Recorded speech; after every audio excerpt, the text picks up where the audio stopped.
Listen up here. The restaurant industry is grueling and unpredictable, just like this show, from the front of the house to the back of the house and all in between.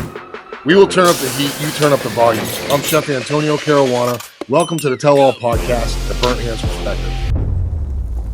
All right, sitting here right now with Chef Brian Duffy. Classic. My man over here, you're involved with all kinds of stuff, bro, with the culinary world. And tell them if they don't know, where did you get your start and how did you come up and what are you doing here? Why am I talking to you? Why am I attracted to you? You are a handsome guy. I am a very handsome guy. I feel confident in that. Don't let no one tell you different, bro. I'm telling you right now. My name is Brian Duffy. I'm a chef. I grew up in Philadelphia. I graduated from culinary school in 1995. Really having no idea what I wanted to do in the industry. I just knew at that point, maybe I'll try cooking. That's kind of the way it played out. From there, I just kind of moved into becoming a chef of a bunch of different restaurants and owning and operating different restaurants. Since then, I've opened 116 restaurants. I am a part owner of a spice company called Wurzpott, Wurzpott, out of Germany. I am an advisor on a company called Molly B's Cookies out of Alaska. I'm also one of the owners of a company called Yum Crunch, which is a multimedia firm that we handle all culinary content across the board. We've got over 100 billion views on our stuff. I'm also on the board for the Bar and Restaurant Expo, used to be known as the Nightclub and Bar Show. That's right. And right after pandemic, we rebranded it as the Bar and Restaurant Expo, really focusing as much as we could on things that smaller mom and pop restaurants need, as well as chains and whatnot. But from there, we came into the Food and Beverage Innovation Center, which was an idea to give smaller restaurants an opportunity to see what can be done without being locked into a purveyor or something to that effect. Right now, a lot of our purveyors are really kind of gearing what happens on our menus and what we do. And this whole center is all about thinking outside of the box. So we bring 7 different chefs in. We have 20 culinary students from Johnson and Wales. We have 10 different volunteers that help us plate. We're going to feed over 10,000 people over the next 2 days. We have all sponsored stations throughout the whole thing. Middleby Equipment handles every single bit of our innovative equipment. And that's a lot of induction-based stuff. Induction, combi. Sure. We've got conveyor char broilers. I've got a hood system over there that cleans itself with UV light. Our station's over there. We've got a pizza zone put on by Parpan. I have a chef out of New Hampshire who runs that and does whatever he wants.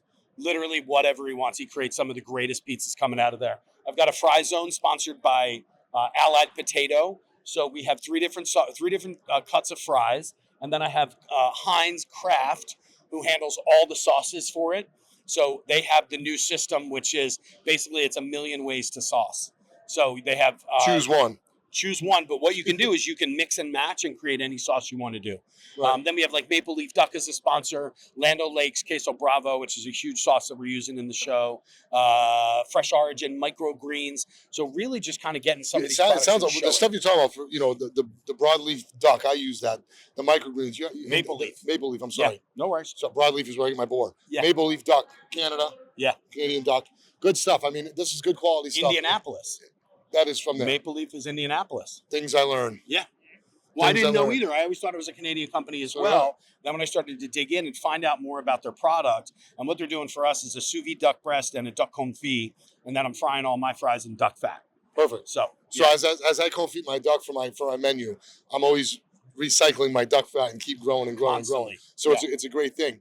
But what you're saying now makes a lot of sense. There's a lot of things going on here, especially at this expo. You could probably agree with me.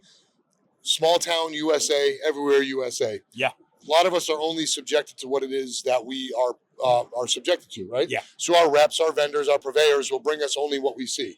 And I'm talking about not the food way. I'm talking about the new technology going on in the restaurant industry.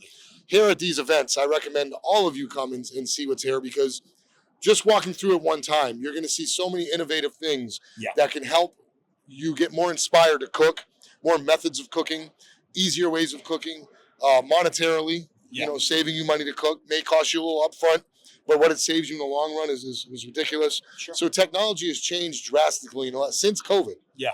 I feel cooking, the technology to cook and bring things to the table has gotten so much better. Yeah. That we don't even get to see him until we come to big events like this. Well, originally we had a robot that was going to work our fry bar, but he didn't show up for work. Yeah, so figures. We were close. We were so close to getting him in there. Can't trust him. But I heard Musk has a new culinary robot that is doing a whole bunch of stuff as well. $5,000 for this system for him to do Right, his stuff. and I hear a lot of people talk about, well, robots are going to replace us. Never the case. A robot can't replace a chef's mind and hands. Absolutely. But it can assist in things on different levels of cooking. Totally. May it replace something that's putting out French fries at a massive amount at a football game? Sure. Possibly. Will it really just destroy cooking as a whole? So it already is, correct. Possibly, it already is. Yeah. So, yes, I can see what they're talking about there. You're going to lose a little, the hands taking basket fries and put them up there at minimum wage, but it's going to be so much faster and more productive to get those fries to a customer, because that's really, in a football game or a stadium setting, people want their food now, right? Yeah. So it really works there, and monetarily it works smartly all the way around. Yeah. So without people like you, and you are getting ready to go and do some speaking here, or I'm actually doing a seminar coming up in a minute called Chefs and Owners: Who Owns the Kitchen. Yep.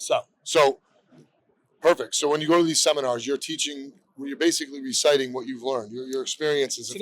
Today's all about the fact that we have a lot of chefs and a lot of culinarians that are out there that are really not trained in the business of being in the restaurant industry. It's great. They put out unbelievable food. They're doing a great job with putting the cooks in line and getting everybody ready to go. But the finance behind it is something that's missing. So if you're an owner operator who just buys a bar and you've got a kitchen and you have a kitchen manager, what do you expect from that person? So I walk you through a daily, weekly, and monthly situation of what you should be expecting from your chefs, from your kitchen managers, to help your kitchen not only run more efficiently, but to run much more as a business so that it's profitable instead of just putting food out. So you're right there. A lot of people think when they hire a sous chef or a kitchen manager or a chef de cuisine, whatever you want to label it, they're thinking that, well, you're not doing what I hired you to do. And they put a lot of pressure on that person to come in and recreate their vision. That's not fair. Yeah. So what you do is you try and explain to the owners or the restaurant owners or the chefs on how to utilize the people they are bringing in to follow a projected path. Absolutely. Give these owners an idea of what they should really be looking for, and tell chefs, look, because you're putting the title of chef on your jacket, it doesn't just mean that we cook. It means that we have to run a financially sound business operation. And that's where the translation gets lost, my friend. A lot of people call themselves chefs, especially now. The way social media has done that stuff, and it's so easy to get the chef title. Absolutely. Because you can cook, for all you in the back, because you can cook doesn't make you a chef. Stop. Yeah. There's a whole bunch of stuff that goes into that. Run your crew, run a kitchen, run a productive menu, have your food costs show the results, and then you're on the way to being a chef. Yeah. Just because you're cooking makes you a cook. Chef means head of the brigade. That's the idea behind that. You're the person that oversees everybody that works underneath of you and what happens with that. And it is. I mean, I interview people for clients and for restaurants and for my own places all the time. And I'm interviewing for executive chefs, and usually they fail on the first question.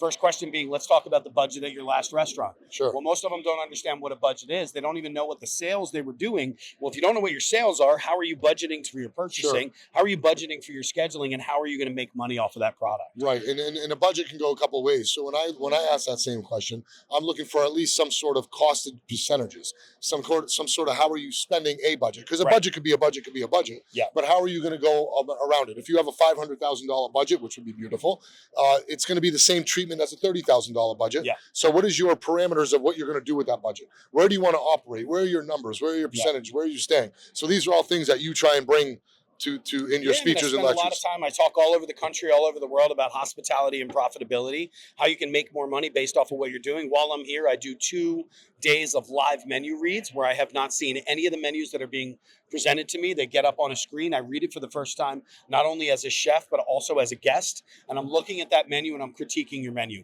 how you can make more money, what can work in this way. You've got spelling errors here. Your menu's not developed in the right way. You should move this over to here. You can use this product to go a different way. So I try to show owners and operators ways to make more money in the industry as well as be more creative. And number one, beyond all that, is to bring in unbelievable product. Sure. So with that, I mean, that's great. That's pretty much great to close on, man, because you go any further with that, where can people find you as, now, if you want to put yourself out there as what we're talking about now, or just you as a chef and a culinarian and what you've done for the community? Absolutely. Where can they find you? My consulting firm is called Duffified Experience Group, but you can find me on all socials at Chef Brian Duff, and that's the best way to go through me. Schedule a call. We can sit and talk about your project, see what's going on, and determine whether or not you're going to be a fit for me, because I don't work with jackasses. Yeah, jackasses suck. Nobody likes to work with them. Probably why you don't have people working for you or with you, because you're a jackass. Don't be a jackass. Call the Duff. Yeah, man. I come in and I really work with staff. I do creativity sessions with chefs where we can talk about products. I look at your inventory on a weekly basis. We talk about what's happening, what you guys are doing, what your marketing plan is, and how you're going to move forward, and what we can do on a food level to make that happen. Not only match the concept, but also make sure that it's coming out in a profitable and creative manner. So it's an upfront cost for you, but money well spent is better money saved in the end. So in this instance, sometimes you have to bite the bullet, realize how much you're losing over the course of time, rip the Band-Aid off, spend it at the beginning, so that way you could make it up in time instead of losing it. So hiring a consultant like you or your firm is something that most people who are even troubled with the question we asked, where are you operating? If you can't answer that right now, calling someone like you or you is something that should be in everybody's repertoire. And that's what makes a good chef. I come into your restaurant, I do a kind of behind the scenes evaluation. I watch the operation up front.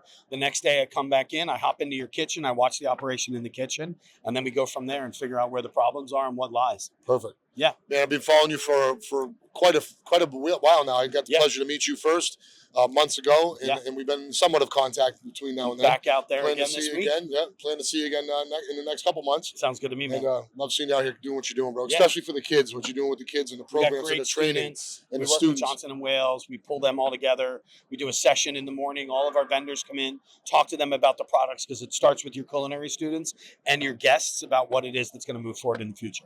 Multifaceted culinary experience right here, Brian Duffy. Come check him out. You saw, he plugged. You know where to find him. I'm Chef Antonio Caruana. This is the Burnt Hands Podcast, Burnt Hands Perspective. Thanks for watching. Ciao for now. See ya.